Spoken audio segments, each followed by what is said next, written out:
mikrofon. E para, unë do doja që në emër të lëvizjes rinore për integrim, të falenderoja profesorët nderuar që kanë ardhur nga Britania e Bashkuar për të na biseduar dhe për të folur rreth sistemit arsimor atje, por e zotin Neziri,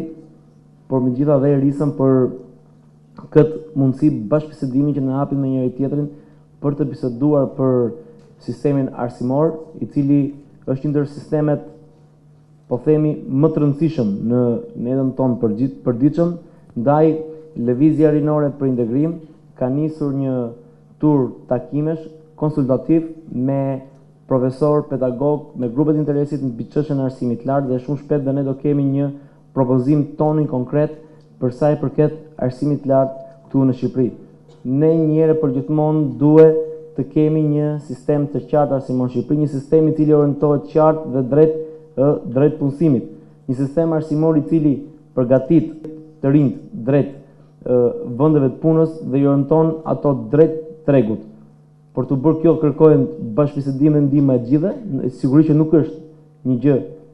e lehtë për të realizuar, por jam i bindur që me vullnetin ton dhe me bashkëpunimin e gjithës bashku ne mund të arrijmë të realizojmë një sistem në Shqipëri i cili vërtet sjell produktivitet. Duhet që e gjithë energjitë tona fokusohen në sistemin arsimor. Dija dhe arsimi është gjithmonë një element shumë pozitiv, por ne duhet të përsosim një sistem arsimor i cili nuk prodhon thjesht një diplom, por prodhon një diplom e cila i përshtatet tregut punës dhe mbi gjitha i përshtatet aftësive të cilat merr individi. Kjo do të jetë gjithë fokusi jon.